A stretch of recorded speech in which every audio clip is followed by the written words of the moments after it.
थोडक्यात सांगा. अंतरा नाही ठाव ब्रह्मा स्थळ नाही दाखवत आहे. मुंगीच्या पायाची कधी जेवाय मग तुमचं जेवाय की नाही. मग जेव्हा विश्वास ठेवा का देहावरती ठेवा. बघा ते थोडं काय करतात. अपूर्ण कधी पूर्ण होत नाही आणि ती पूर्ण कधी अपूर्ण होणार नाही. एवढी भाषा तुम्हाला समजली तरी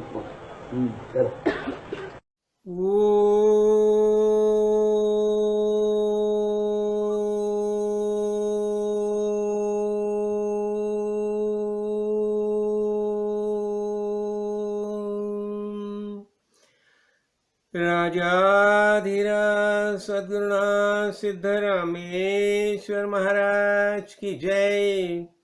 राजाधिराज सद्गुरुनाथ श्री भाऊ साहेब महाराज की जय. राजाधिराज सद्गुरुनाथ श्री काळ सिद्धेश्वर महाराज की जय. गुरुर्ब्रह्मा गुरुर्विष्णू गुरुर्देवो महेश्वरा गुरु साक्षात परब्रह्म तस्मै श्री गुरुवे नमः. राजाधिराज सद्गुरुनाथ श्री काळ सिद्धेश्वर महाराज की जय.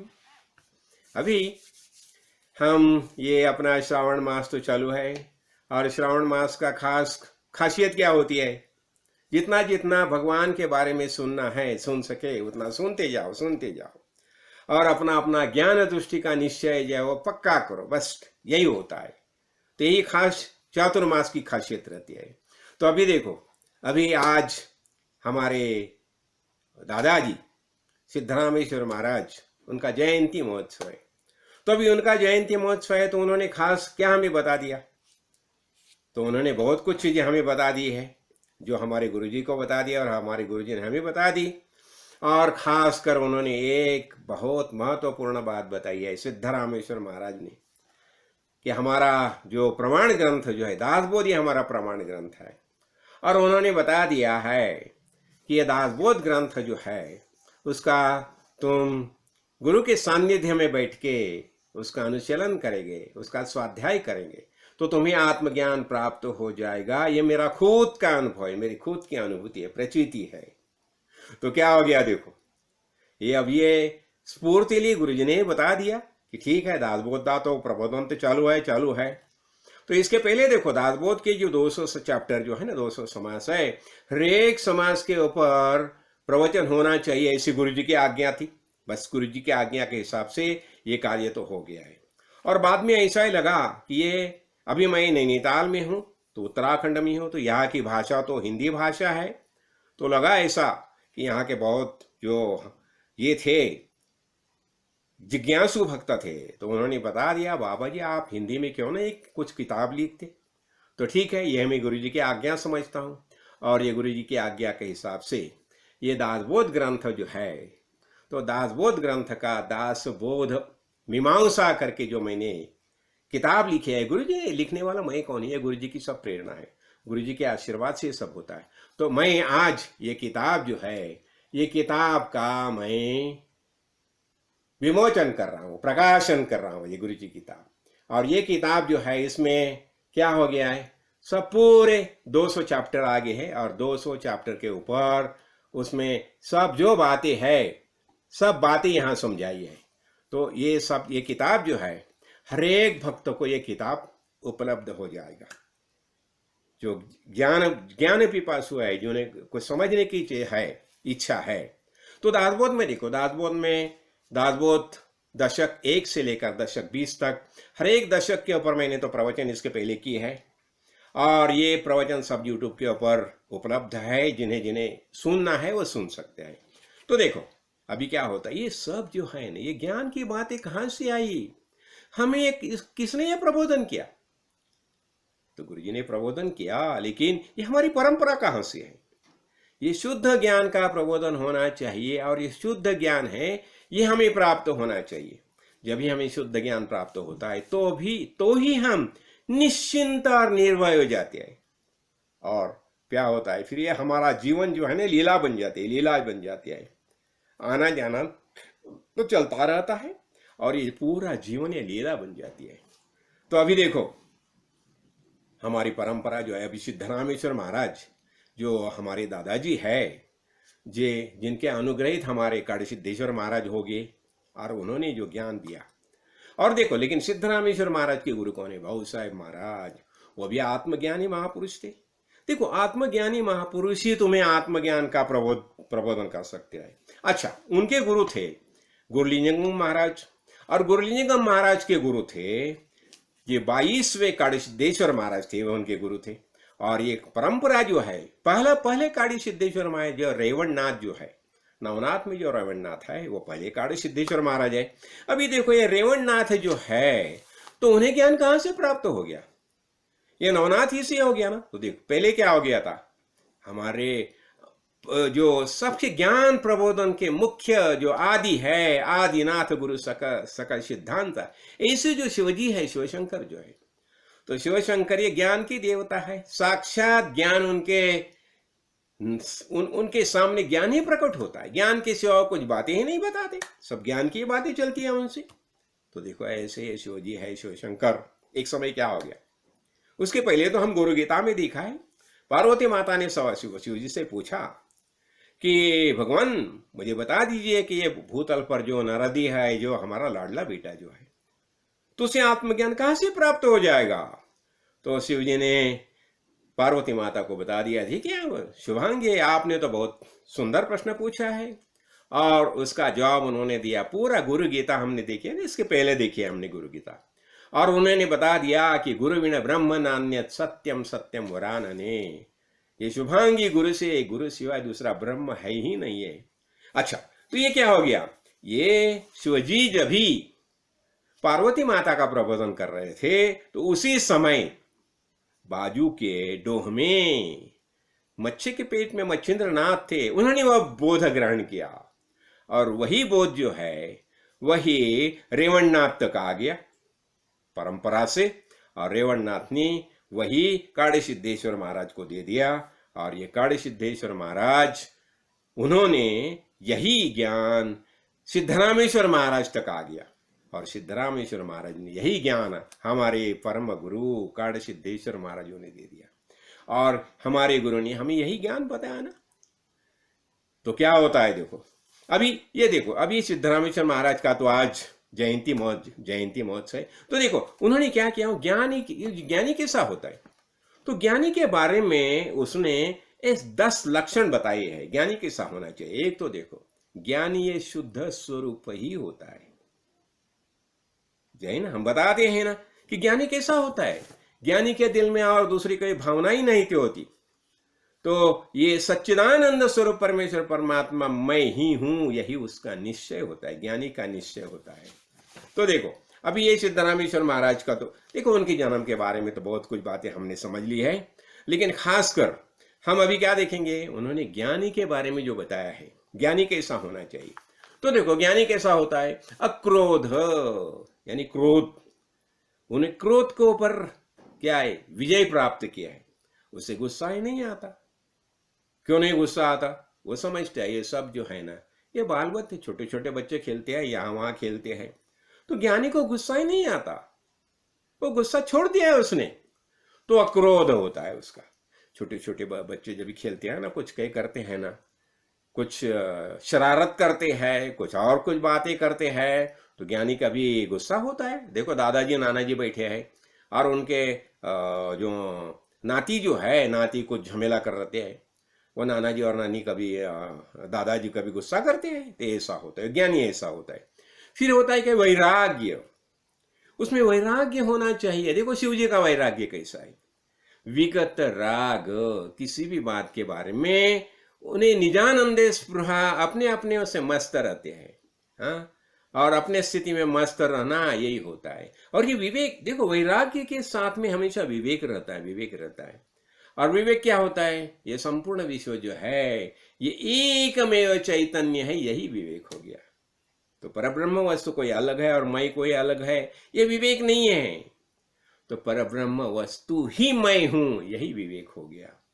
तो उसके क्या बात क्या आता है? जितेंद्रियत्व। देखो ये पंच ज्ञानेन्द्रिय पंच कर्मेंद्रिय है ना, देखो सबसे बड़ा झमेला कभी होता है जब ये इंद्रिय जो है ना, इंद्रिय, तो इंद्रिय के साथ मन दौड़ता है, मन दौड़ता है, मन दौड़ता है। तो इसलिए इंद्रिय जैसे दौड़ती है ऐसा मन नहीं दौड़ना चाहिए। तो इंद्रिय के ऊपर मन का आधिपत्य होना चाहिए। तो हमने देखा ना जितेंद्रिय कौन थे? जितेंद्रियम बुद्धिमताम वरिष्ठम मारुति राय कैसे थे?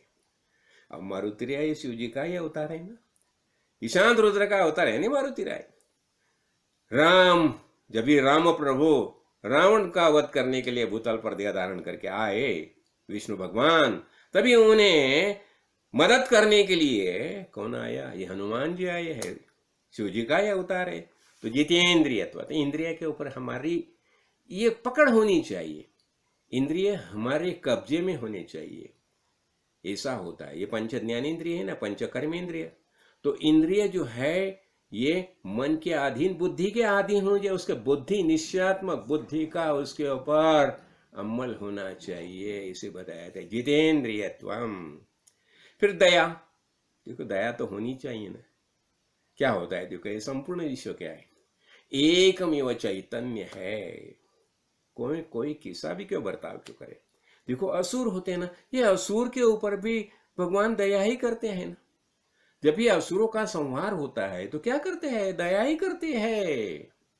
उसके हाथ से और कुछ ज्यादा पाप होने के बदले उनसे बोलते हैं नहीं, ये देह छोड़ के चले जाओ तुम, ऐसा करते हो तो दया ही होती है। हाँ, तो दया हो गया। अभी ये क्या गया, अभी ये दया के बारे में एक ख्याल एक बात मेरे ख्याल में आई।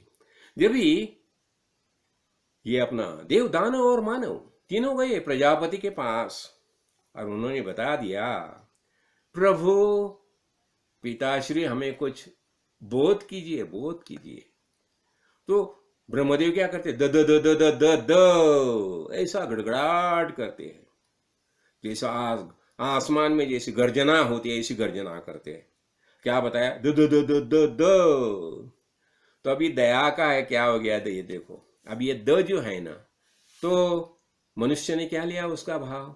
दान करो, दान करो, जितना हो सके उतना दान करते जाओ, ऐसा हो गया। ये मनुष्य ने दान का गुण लिया। हाँ, और देव ने क्या लिया? दमन।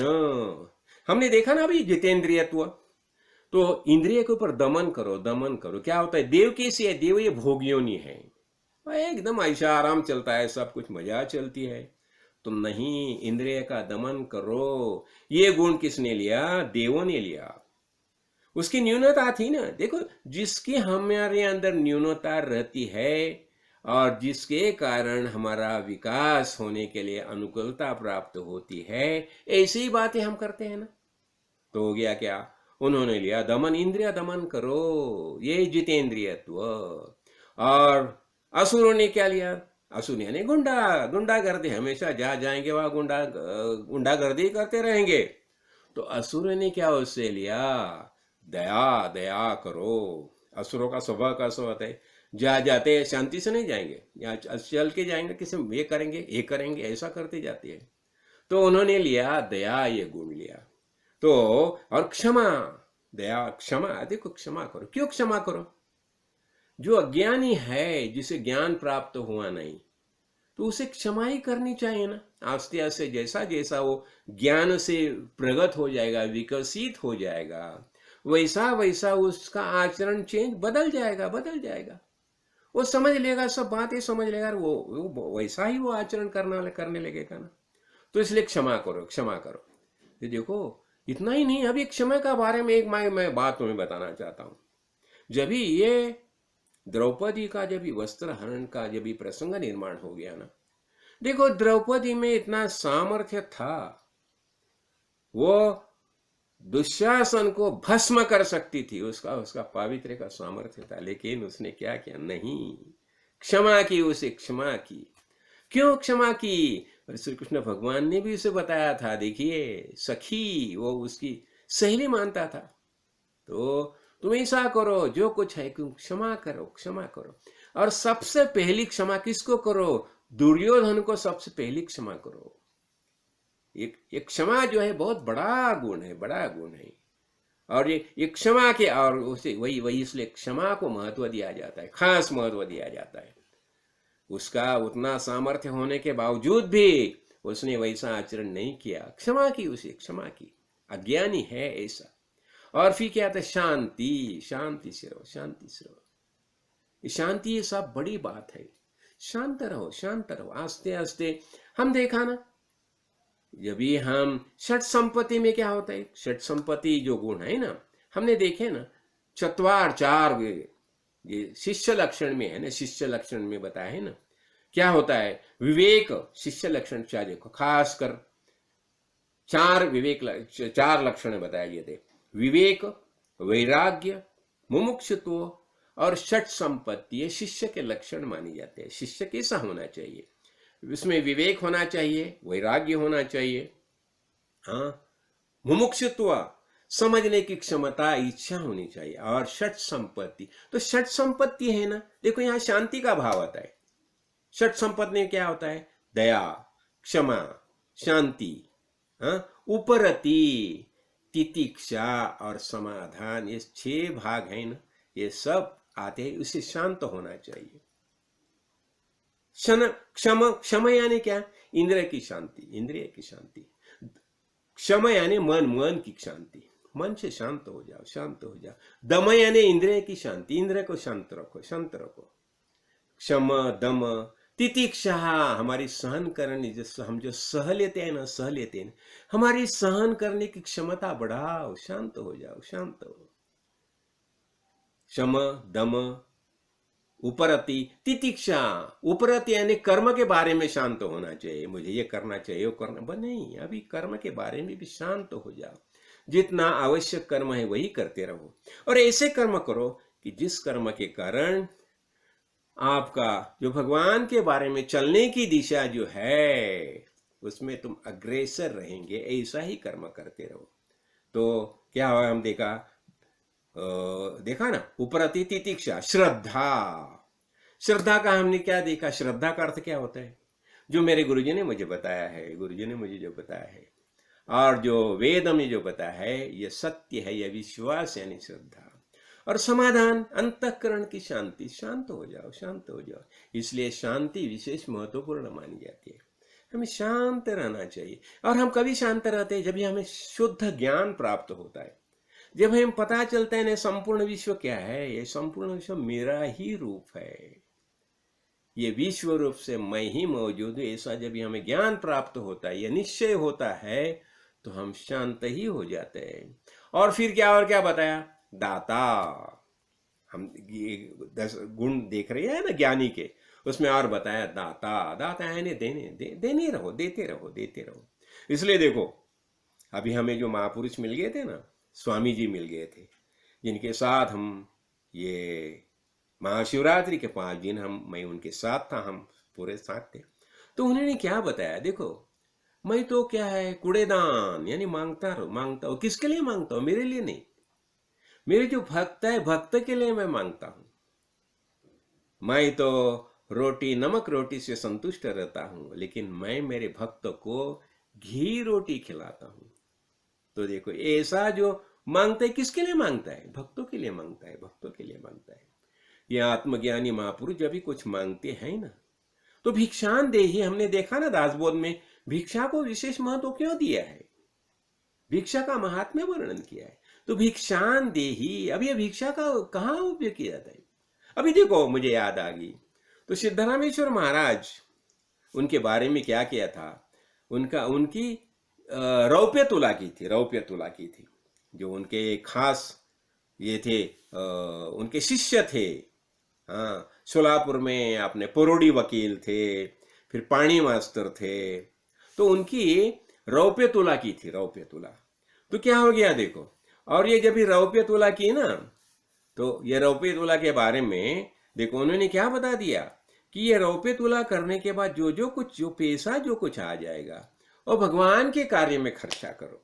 देखो रौपे तुला की थी सिद्धरामेश्वर महाराज की, देखो हाँ देखो हम हमारे गुरु जी की भी ये अपना कॉइन से पूजा की थी ना, ये तुला की थी ना, मोहरी मठ में याद होगा, मोहरी में की थी हमारी जो है ना गुरु जी की। तो सब ये एक एक रुपए के जो कॉइन ये थे ना नानी, उनसे तुला की थी उनकी। तो ये जो सब पैसा है क्या करने का पैसा, ये भगवान के कार्य में खर्चा करना। इसलिए क्या बताया, दान दान करो भाई, दान करो। तो मैंने बताया ना ये अभी ये महापुरुष मांगते थे, किसके लिए मांगते थे, भक्त के लिए। और अभी हमने दास्य भक्ति में देखा ना, जो दास्य भक्ति में क्या होता है कि भगवान की मंदिर जो सब है ये सब निर्माण करना चाहिए, कि देवदार बहुत कुछ बातें निर्माण करनी, क्यों, उसके माध्यम से भक्ति का प्रसार होने वाला है। मंदिर क्यों निर्माण करो, मंदिर में प्रबोधन होना चाहिए, वहां भक्त आने चाहिए, और उनके लिए धर्मशाला भी बनानी चाहिए। क्यों, जब भी धर्मशाला रहेगी तो भक्त आते रहेंगे ना। और क्या होता है, जब भी तीर्थ यात्रा होती है, अनेक भक्त आते हैं, तो वह ज्ञान का प्रबोधन होता है। देखो तो लोक संग्रह बताया जाता है ना, तो लोक संग्रह के लिए सब बातें आवश्यक रहती है। तो इसलिए बताया कि दान की महत्व है।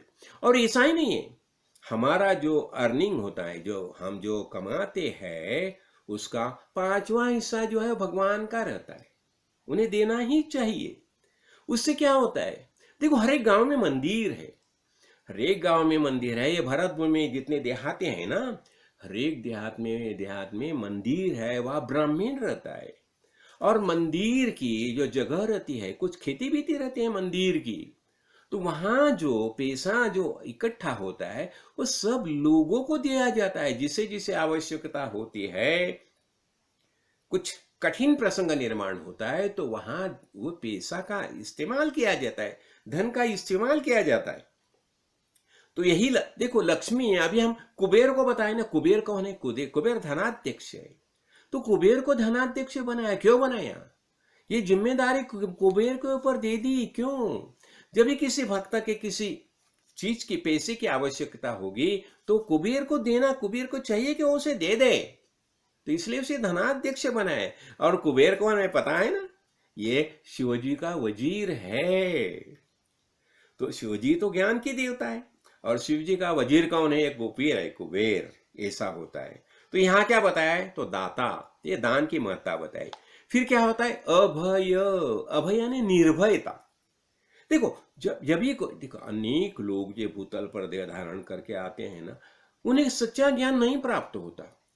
तो उससे क्या होता है, वो डरते हैं किसी न किसी बात को, डरते रहते हैं। तो ये जो डर जो है ना, वो डर निकलना चाहिए, भीति नष्ट होनी चाहिए, हमें निर्भय होना चाहिए। तो हम निर्भय कभी हो सकते हैं, जब भी हमारे गुरुजी हमें बोध करते हैं, अरे तुम परमेश्वर परमात्मा, इतना ही क्यों, मैं है ना तुम्हारे साथ, तुम कहाँ हो, मैं मेरे साथ, तुम्हारे साथ मैं हमेशा खड़ा हूं, किसी बात का डर रहा है तुम्हें। हाँ, तो ये ऐसे होते हैं। तो ये गुरुजी क्या करते हैं, हमें गोदी में लेते हैं, वही साथ में, वही हमारे साथ वही है ना। और एक बात मेरे ध्यान में आई, देखो कांगारू है ना, कांगारू क्या करता है, अपने बट्टे को कहाँ रखते हैं, उसकी झोली रहती है, झोली के अंदर रखते हैं। और उसे कुछ डेंजर महसूस हो जाएगा ना, बच्चों को कोई डर जाएगा, तो वो झटके से आते वो उसे कुंडी मारता है और बैठता है उसके अंदर, झोली के अंदर बैठता है। कहाँ, किसके, मम्मी की झोली के अंदर बैठता है, माता की झोली के अंदर। वैसे ही ये गुरुजी कैसे, ज्ञानी महापुरुष कैसे होते हैं, ज्ञानी महापुरुष अभय दान देते हैं, सबको, शिष्य को अभय देते हैं। और हम भी क्या करते हैं, कभी कुछ कठिनाई हाथ जो है, हम कहाँ दौड़ते हैं, गुरुजी के पास दौड़ते हैं, गुरुजी अभी संभालो, आप ही संभालो, ऐसा होता है। तो ये हो गया ये अभय। तो हमें अभयदान कौन देता है, निर्भय कौन बनाता है, ये निर्भयता कभी, हमें सदगुरु निर्भय बनाते हैं, लेकिन निर्भयता कैसी आती है, जब हमें वास्तव में सच्चा ज्ञान प्राप्त होता है। हम खुद कौन है, ये संपूर्ण विश्व क्या है, ये दूसरा सवाल हो गया। और तीसरा, देव परमेश्वर परमात्मा कौन है, ये बातें जब हमें पता चलती है तो हम निर्भय बन जाते हैं। जब हमें पता चलता है नहीं, ये भूतल, ये विश्व में मैं ही हूं और मेरे सिवा कोई है ही नहीं है।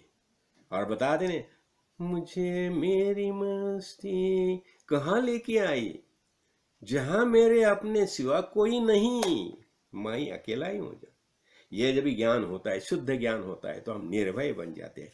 और दूसरा क्या, और एक बात बताई, जनप्रियत्व।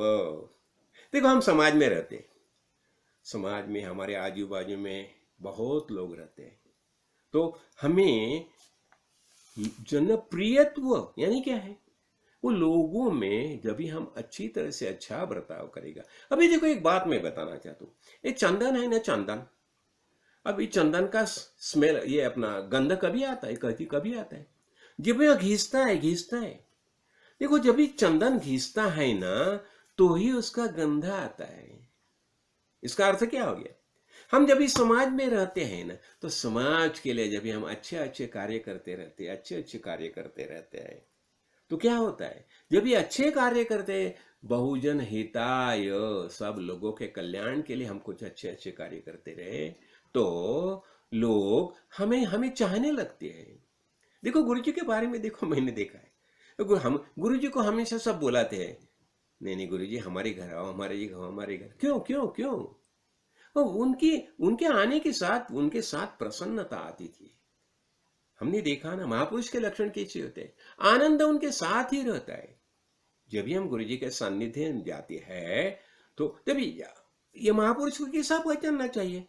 जब ये अत्तर वाला है ना, अत्तर बेचने वाला होता है ना, उसको हम कैसे पहचानते हैं, जब भी हम उसके पास जाते हैं तो अत्तर का सुगंध आता है। ऐसे ही जब भी हम गुरु जी के पास आते हैं, तो गुरु जी के पास आने के बाद हमें आनंद की अनुभूति होती है, बस यही गुरु जी का लक्षण होता है, महापुरुष का, ज्ञानी का ही लक्षण होता है।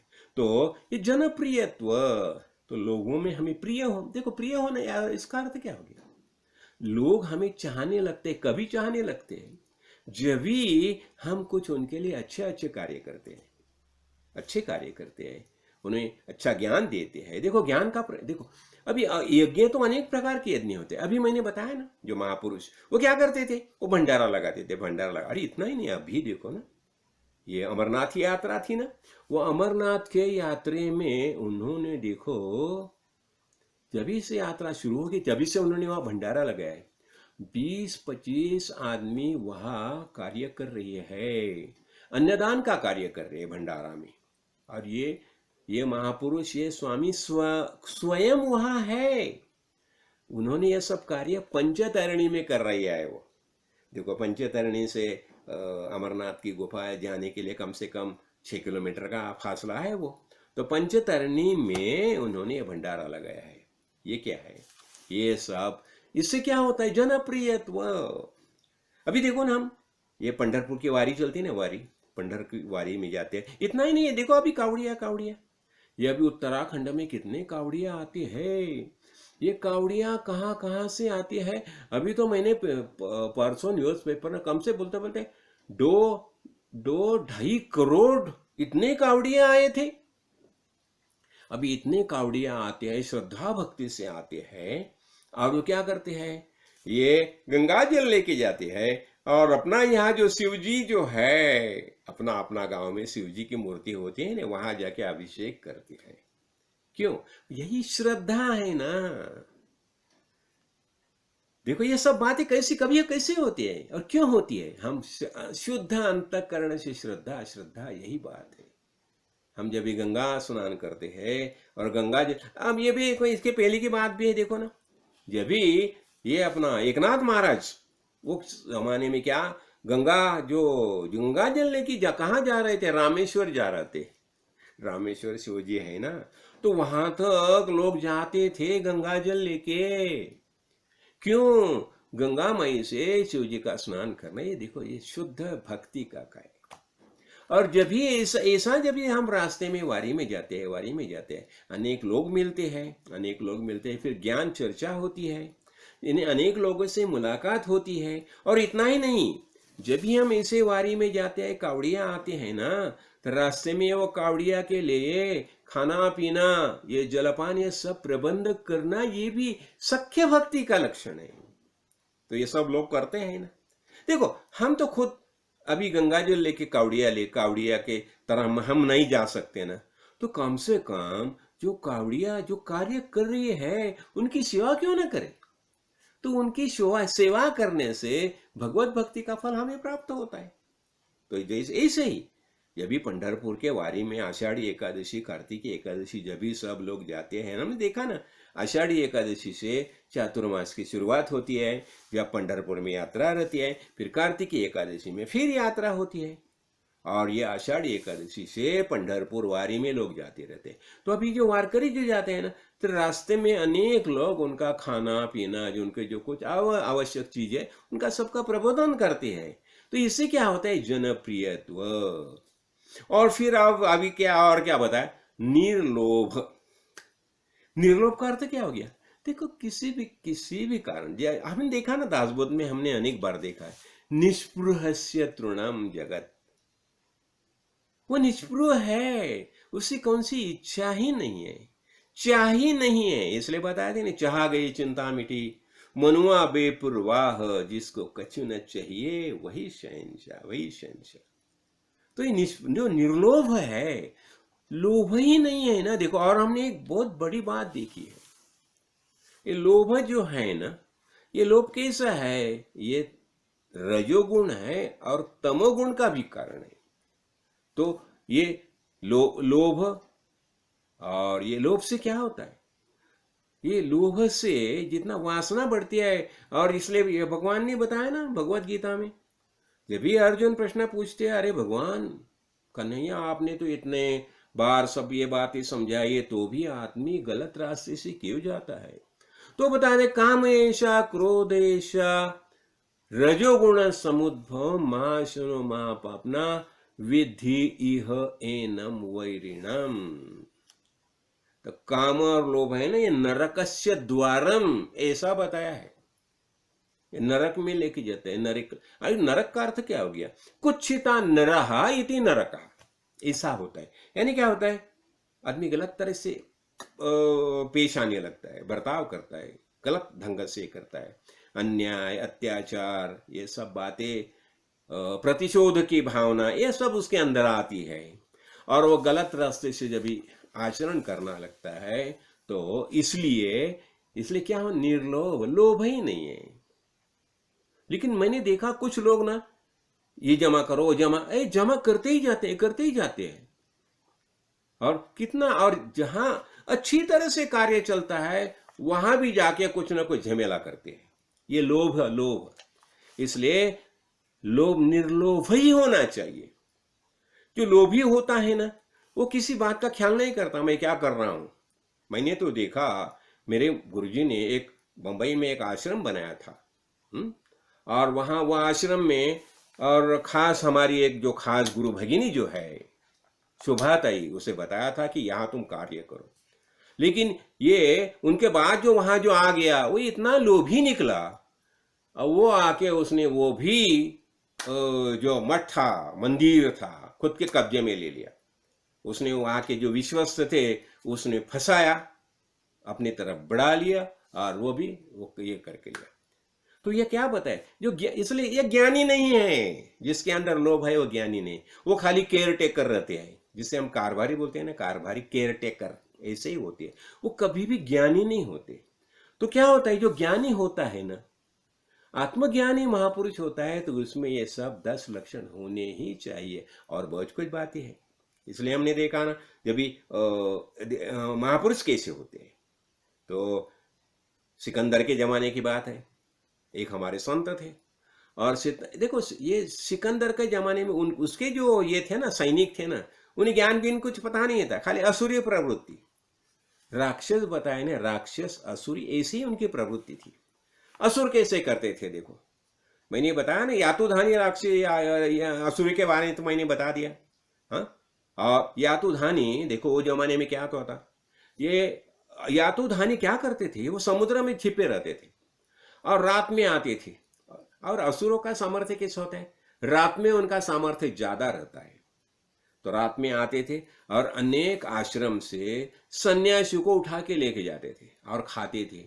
और एक तो वर्णन मैंने पढ़ा है अपने मरीचि ऋषि के आश्रम से, एक नहीं कितने 100 तपस्वी को उठा के लेके गए थे। और अब ये उनका अभी पारिपत्य करना चाहिए। फिर कैसा पारिपत्य करना? फिर भगवान ने क्या किया? भगवान ने अगस्ती ऋषि बोले, कहते शिव जी के महान भक्त है, आपको तो पता है अगस्ती ऋषि के बारे में मैंने बहुत कुछ बातें बताई। तो महान भक्त है शिव जी के। तो अगस्ती ऋषि को बताया, देखो तुम अभी जाको देव जो है ना, देव को सहाय करो तुम। ये क्या करते थे? ये रात में आते थे, दिन में समुद्र में छिपे रहते थे। फिर अगस्ती ऋषि को यह कार्य दे दिया। फिर अगस्ती ऋषि आए, उन्होंने क्या किया? पूरा समुद्र जो है प्राशन किया। और समुद्र प्राशन करने से ये सब यातुधानी असुर है ना, ओपन उगड़े ये हो गए। फिर देवों ने उनका संहार किया है। देखो भगवान की ऐसी योजना होती है, इसलिए मैं हमेशा बताता हूं, देखो जिस भगवान ने सृष्टि निर्माण की तो उसका ख्याल में ऐसा ही नहीं, त्रिदेव दिया है, त्रिदेव की भूमिका बहुत अच्छी तरह से हो रही है। तुम फिक्र मत करो, खाली एक भक्ति मार्ग से चलते रहो चलते रहो। कौन सा भी प्रसंग क्यों ना निर्माण हो जाए, कौन सा भी प्रसंग क्यों निर्माण हो जाए, डरो मत, निर्भय रहो, निर्भय अभय अभय। ये जो है ना, ये ज्ञानी महापुरुष, ये सदगुरु जो है हमें अभय देते, ऐसे सदगुरु है। तो अभी ये हमने देखा ना, ये सब लक्षण जो बताए, ये बताने का कारण क्या? और सिद्धरामेश्वर महाराज मैंने, ये तो हो गया ना। और सिद्धरामेश्वर महाराज ने खास कर ज्ञान के बारे में बता दी। शुद्ध ज्ञान, अभी शुद्ध ज्ञान कैसा होता है? मैं कौन हूं? वेद ने क्या बताया? तत्वमसि, बस तुम परमेश्वर परमात्मा तुम ही हो, यही ध्यान में रखो। और ये ध्यान में रखेगा, ये शरीर क्या? शरीर में नहीं। तो देखो, और एक बात मेरे ध्यान में आ गई। सिद्धरामेश्वर महाराज ने क्या किया था? शंकराचार्य ने सदाचार करके एक बहुत बढ़िया स्तोत्र निर्माण किया है। उसमें 54 श्लोक सही है। और उसमें खास कर वो बताते हैं, ये शरीर जो है ना, ये शरीर तुम नहीं हो। एक देखो, ये पहली बात पक्की करो, तुम शरीर धारण किया है। और शरीर धारण के लिए इसलिए महाराज बताते रहे, अरे बाबा मला जन्मच नहीं है, लेकिन तुम सब ने मुझे मेरा वाढदिवस जन्मदिन मनाते हैं, तुम्हारे लिए मैं देह धारण कर भूतल पर आया हूं, लेकिन मुझे जन्म है ही नहीं, ऐसे बता देते। तो ये सदाचार कर जो है ना, तो उसमें एक कुछ बातें बताते थे। हाँ, तो क्या है? अभी शरीर कैसा होता है? अत्यंत मलिनो देहो, क्या बताया? अत्यंत मलिनो देहो देहि चात्यंत निर्मला असंगो हम इति ज्ञात्वा शौच में तत् प्रचक्षते। देखो क्या बताया, ये शरीर कैसा है? अत्यंत मलिन है, माइक है, माइक। हाँ, और इसमें रहने वाला जो आत्मा जो है अत्यंत निर्मल है, निर्मल है। हाँ, तो हमें क्या करना चाहिए? असंगो हम, ये शरीर से मेरा कुछ संग ही नहीं है, ऐसा है करना। शुद्ध परमेश्वर परमात्मा मैं ही हूं, यही हमारी ज्ञान होना चाहिए। बस यही शौच हो गया, यह शुद्धता होगी। हाँ, शुद्ध क्या है? विमल क्या है? ये आत्मा ही विमल है ना। तो ये हमारा निश्चय होना चाहिए। और दूसरा, और एक बात देखो, हम जो सोहम करते हैं ना, सोहम सोहम सोहम, ये तो मंत्र है ना। लेकिन ये इसके बारे में क्या बताया जाता है? सर्वत्र प्राणिना देहे जपो भवति सर्वदा। हरेक प्राणी, जितने जितने प्राणी है जन्म लेके भूतल पर आए हैं, उसमें हंसः स्वहमिति ज्ञात्वा सर्वबंधै प्रमुच्यते। हरेक प्राणी में ये तो मंत्र चालू ही है। देखो, श्वास लेता है सो, छोड़ता है हम, श्वास लेता है सो, छोड़ता है हम। हरेक प्राणी, वो देखो वो मंकी है, वह ये है ना बंदर है, देखो वहां, देखो देखो, वो भी, उसका भी सोहम चालू है, सोहम चालू है, लेकिन उसे ज्ञान नहीं उसका। देखो ना, जो गव्य रहती है देखो वो में देखो ना, वो पंछी कितने हैं देखो बाजू में, उनका भी सोहम चालू है, हर एक का सोहम चालू है, लेकिन उसका ज्ञान नहीं है उन्हें।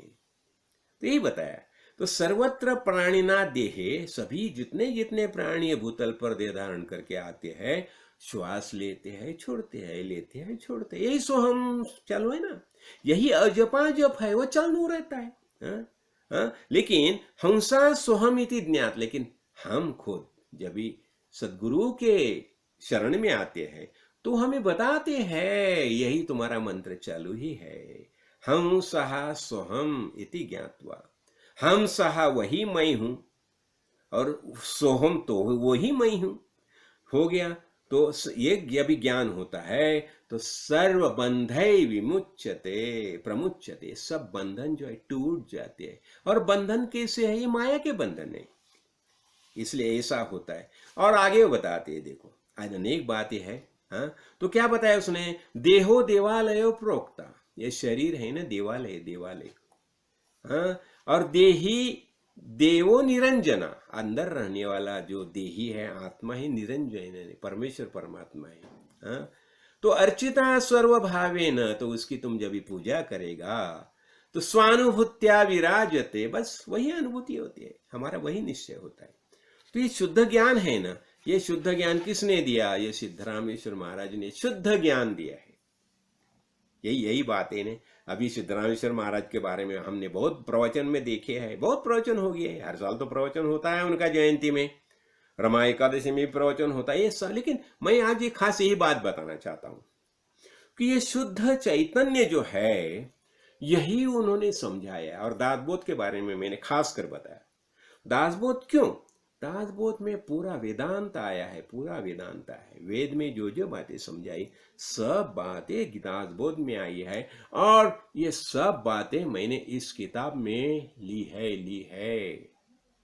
इस किताब में सब बातें आई है। तो इसलिए मैं चाहता हूं कि आप सभी इसका अनुसंधान हमेशा करते रहिए। आपको तो सबको ये किताब मिल जाएगी। लिखो लिखो, देखो अभी क्या है, अभी हिंदी में है, समझने में भी आसान जाएगा ऐसा मुझे लगता है। तो उसका स्वाध्याय करो। तो मुझे लगता है, और सिद्धरामेश्वर महाराज ने जो उनका और एक देखो, उन्होंने खास एक लेता विज्ञान बोध। देखो विज्ञान बोध, इसका अर्थ क्या हो गया? विज्ञान बोध, उन्होंने विज्ञान बोध किया। देखो उनके रौप्य तुला की थी, मैंने उसके बारे में बता दिया। फिर उन्होंने क्या किया था? अर्पण, सबको सब शिष्यों को बताया था कि तुम अर्पण विधि करो। इसका अर्थ क्या हो गया? तुम्हारा जो जो कुछ है मुझे दे दो, मुझे अर्पण करो। फिर उन्होंने क्या किया? अनेक शिष्य ने सब अर्पण किया। फिर उन्होंने बता दिया अब ये सब मेरी ओर से तुम्हें भेंट है, सब प्रेम भेंट है, तो अभी उसका तुम आनंद अनुभव करो। ऐसा हो गया ना। तो इसलिए उन्होंने क्या अर्पण विधि किया था। मैंने बताया ना, शिवाजी महाराज भी, शिवाजी महाराज जब भी समर्थ रामदास के यहाँ शिष्य हो गए, उन्होंने बता दिया कि मैंने सब राज्य आपको दे दिया। तो समर्थ रामदास स्वामी ने क्या बताया? देखो आप क्षत्रिय है, तो क्षत्रिय का कार्य क्या है? राज्य करना एक क्षत्रिय का कार्य है। तो ये राज्य मैं तुम्हें लौटाता हूं और तुम विश्वस्त करके ये राज्य का संभाल करना, बस। इसका अर्थ क्या हो गया? उसमें से ममत्व निकाल दिया, यही बात होता है। तो ऐसी सब बातें हमने संक्षेप में समझ ली है। तो उसका कारण क्या है? ये सिद्धरामेश्वर महाराज, देखो ऐसे गुरु। और सिद्धरामेश्वर महाराज क्या बताते थे? जब भी मैं तुम्हें प्रबोधन करता हूं ना, क्या होता है? तो प्रवचन करते समय मुझे आत्मस्थिति से एक पांव नीचे आना पड़ता है। वह हमेशा आत्मस्थिति में रहते थे, और जब भी प्रबोधन करना चाहते थे, करते थे, तो फिर एक पांव नीचे आते थे। क्यों? प्रबोधन कभी संभव होता है जब हम माया में रहते हैं, तभी प्रबोधन संभव होता है। देखो जो ब्रह्म है, चैतन्य है, वह बोध बोधकत्व नहीं है। तो बोध बोधकत्व भाव खाली माया में मौजूद है। तो जब भी हम माया का आश्रय लेते हैं तो ही हम बोध कर सकते हैं। तो हमें गुरु जी क्या बताते थे? महाराज यही बात बताते थे कि अरे मैं तुम्हें जो ज्ञान की बातें बताता हूँ, इसलिए उस मुझे एक पाँव नीचे आना पड़ता था, मुझे तो जन्म ही नहीं है। हाँ, तुम्हारे लिए मैं बुद्ध देह धारण करके भूतल पर आया हूँ। तो हम भी क्या बोलते थे, महाराज जैसे ऐसे आत्मज्ञानी महापुरुष मिलना बहुत मुश्किल है, बहुत। आज तो दिखाई भी नहीं देते।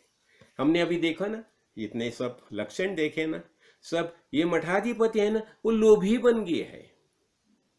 निर्लोभ तो छोड़ दो, लोभी बन गया है।